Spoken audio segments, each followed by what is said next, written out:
Hello, everyone. I'm Dr. Deidre. Today, I'm conversing with Anita, the owner of Delectable Lollies, a bakery business that is turning cake into bank.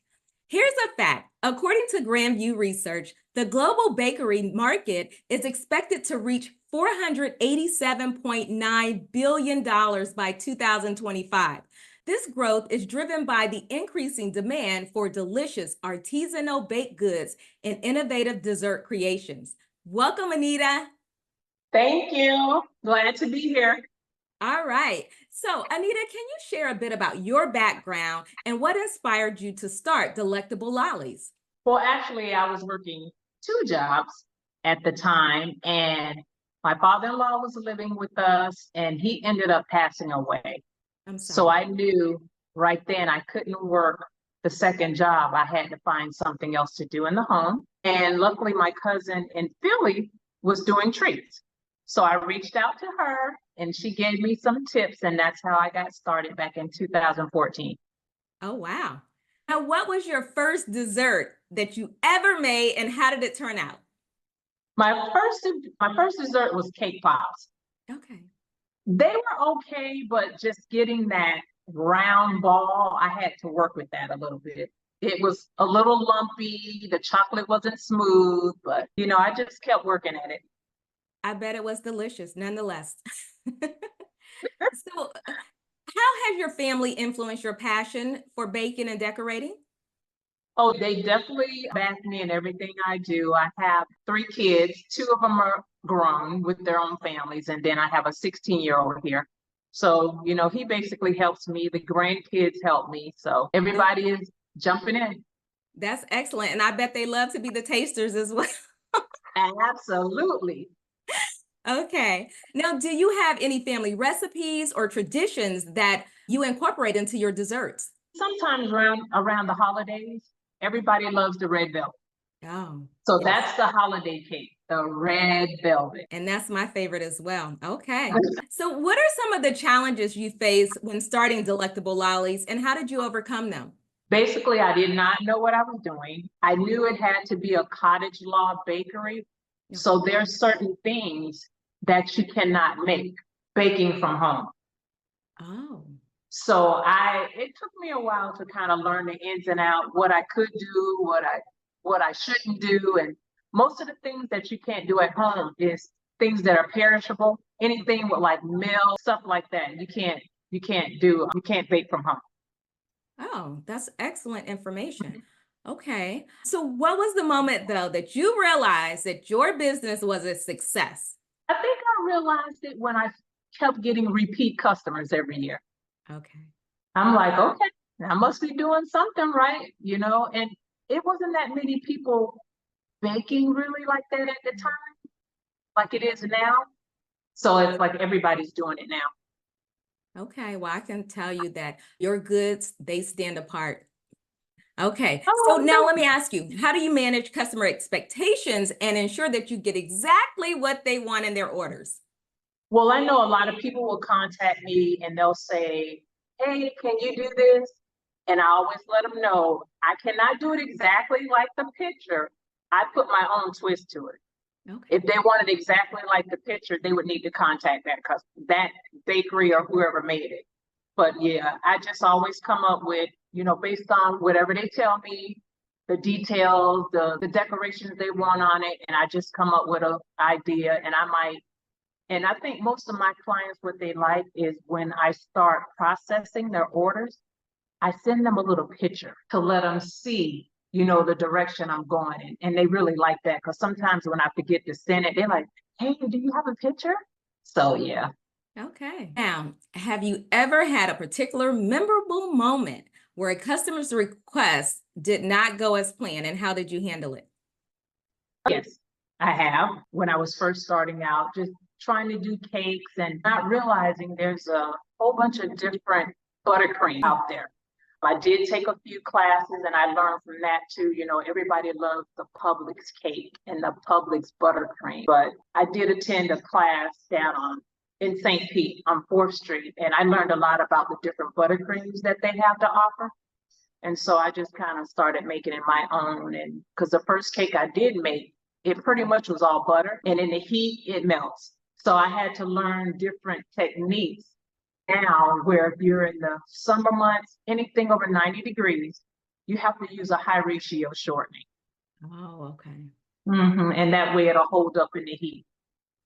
Wow, so much to learn, so much to know. So let Yes, me ask you this, Anita. Have you ever had any unusual requests from customers? yes, yes, I have. Okay, I you want to mean, share it with us?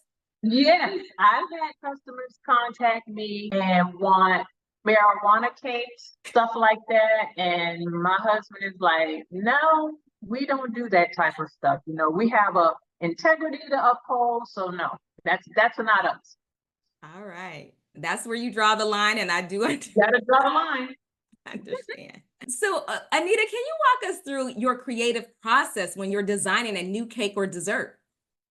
Well, it depends on what the customers say they want on there, whether it's a character cake or cookies.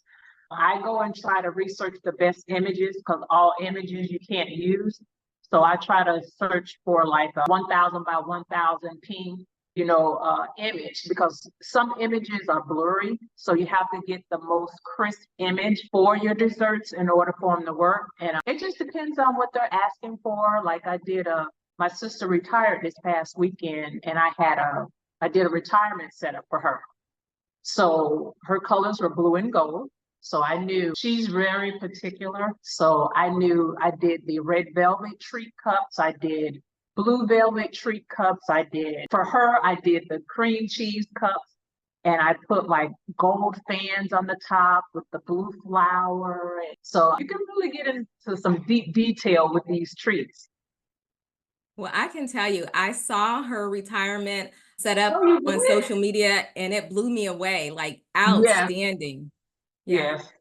Okay, now where do you find inspiration for your unique and decorative dessert designs? Different classes I've taken, some social media, or a lot of clients send me pictures of what they would like, and I kind of like just take that and kind of go off on a little tangent with it. It just depends, like if they want certain cake toppers and stuff, because what I've done now is I've incorporated cake toppers. You know, most cake toppers are like cardstock. Yes. And I just bought my son a 3D printer. So now we're making them out of plastic. Oh, wow. Yeah, Nice. so I think he's been doing it. We've been doing it pretty much teaching each other for about 2 or 3 weeks now. And that's how you learn. Yes, yes. Okay. Now, how do you balance running a successful business with your personal life and family commitments? Well, I know just how much I can schedule with my busy schedule because I work full time, and I know no more than three orders a week. I just and three is pushing it. You know, if I can do two a week, or if I know I have a cookie order, I know I can kind of pace myself with that. But like cakes and candy apples, stuff like that have to be done at the last minute. You know, you have to do because I like fresh stuff. I Yes. like for my items to be fresh. So like certain items like that, I know I have to do those towards the end of the week where my cookies, I can do the dough one day, I can do my icing one day, I can dry them one day, and then I can start decorating one day. Oh, wow. Now, let me ask you, Anita, do you just supply cakes locally or will you mail them out? No, right now we tried that. That was Okay. a good thing. Right now it's just local. I've done the furthest I went is Lakeland. Okay. So yeah, Lakeland is the furthest, but I have shipped cookies to Sebring. Hmm. Yeah, so I did, and they did make it, so I know I can ship them to Sebring. Um, Pretty much I think that's about it. Okay. Now, if you could create a dessert based on a famous person, who would it be and what would it look like? Well, I really couldn't answer that one. I don't really have because my desserts is based on what the client wants. Okay. So it's kind of, I don't know, it's kind of hard to answer that one. What does a typical day look like at Delectable Lollies? Towards the end of the week, like I said, the weekends are my busiest. So I might start like a Thursday or Friday, making sure I have my bags, my boxes. Depends on what I'm going to make for that weekend. Okay. and then just start prepping, making sure I have the colors, because a lot of stuff that I don't have, I have to order. Mhm. They don't have it in the stores around here, so I do a lot of ordering. Okay. So yeah, I have to make sure I get the items back in time. All right. Now, how do you stay organized and manage your time effectively, especially during busy season? Because we're coming up on the holidays. I think the only thing that helps with that is because I'm at home. Okay. So I'm able to, whether I'm gonna take off from work, if I know I have a huge order, I might take off from work or something and just maybe work later, like to 2 o'clock in the morning or so. Oh yeah, bakers are up late. Uh-huh. They are Yes. up late. Remember the old commercial, time to make the donuts? Yes, yes, A different concept, but I get the yes. point that the hustle never sleeps. So I'm Nope. sure that you stay busy. Mm-hmm. Yes. Okay. Now, what advice would you give to someone looking to start their own baking business? I would say do your research in your area because every area is different, whether it's Florida or whatever state you're in, because all the laws are different.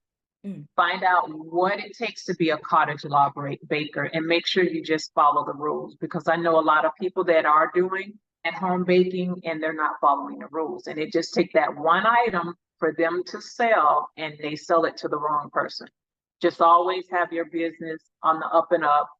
If you're going to be in like a, say, like a marketplace or something like that, like a flea market on the weekend, make sure everything is labeled with the ingredients of your products, and then you should be fine. All right. Some good advice. Now, what are some common mistakes that you find that new bakers make and how can they avoid them? I know you just talked about some crucial advice that you would give them, but what are the common mistakes that you see? Make sure you're charging your worth.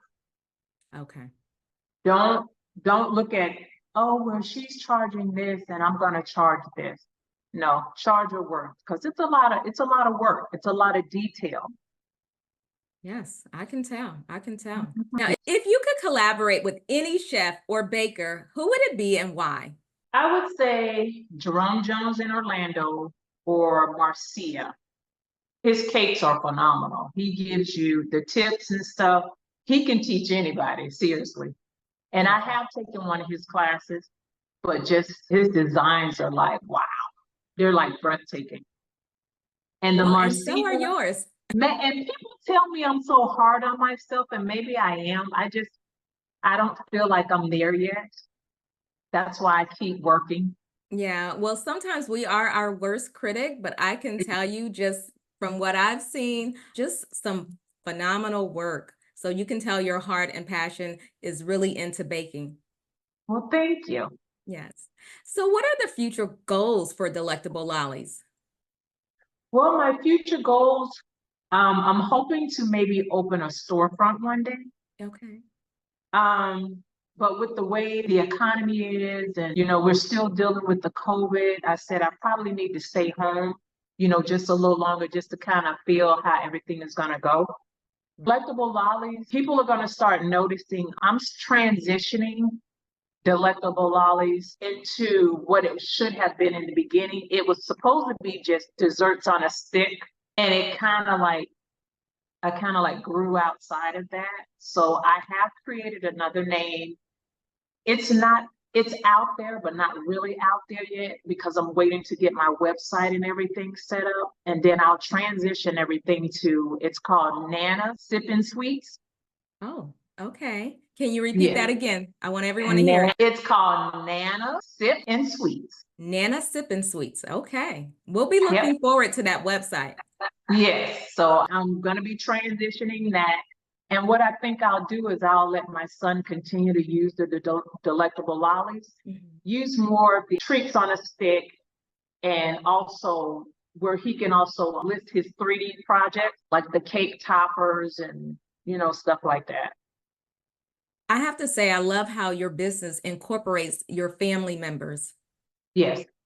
Yes, I have to incorporate the new generation coming up. Let them see what it's gonna take. Nothing is easy because I see how easily kids get sucked into using their phones and the computers. And I'm like, no, nothing is free. You gotta work. Exactly. And let them use those tools and resources Yes, to help the business. So I love that. yes, It just When we talk about legacy and generational wealth, this is Yes, definitely a good start. So where can people follow the current Delectable Lollies? they can follow me on TikTok. Okay. They can follow me on Instagram. They can follow me on Facebook and Snapchat. All right. Sounds good. Anything else you want to share with everyone about how delectable Lollies really is? I saw the cake pops, I see the cakes, but any other information you would like to share? We pretty much make anything. We do cookies, like you say, cake pops, cakes. My favorite is mini cakes. I like anything that's small, delicate, intricate.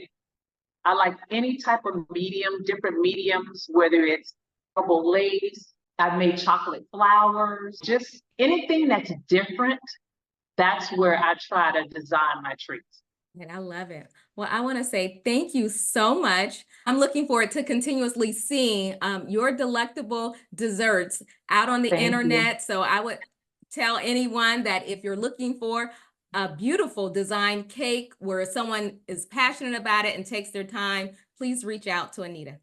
Absolutely. Thank you for having me. Most definitely. Thank you. You're welcome. Remember, self-love is sexy. Be selfish in your love for self and selfless in your love for others. If you enjoyed this video, like it. If you found it useful and want to see more, subscribe. If it pertains to someone you know, share it. And if you have an opinion, leave a comment. A conscious heart will do all four. Thank you.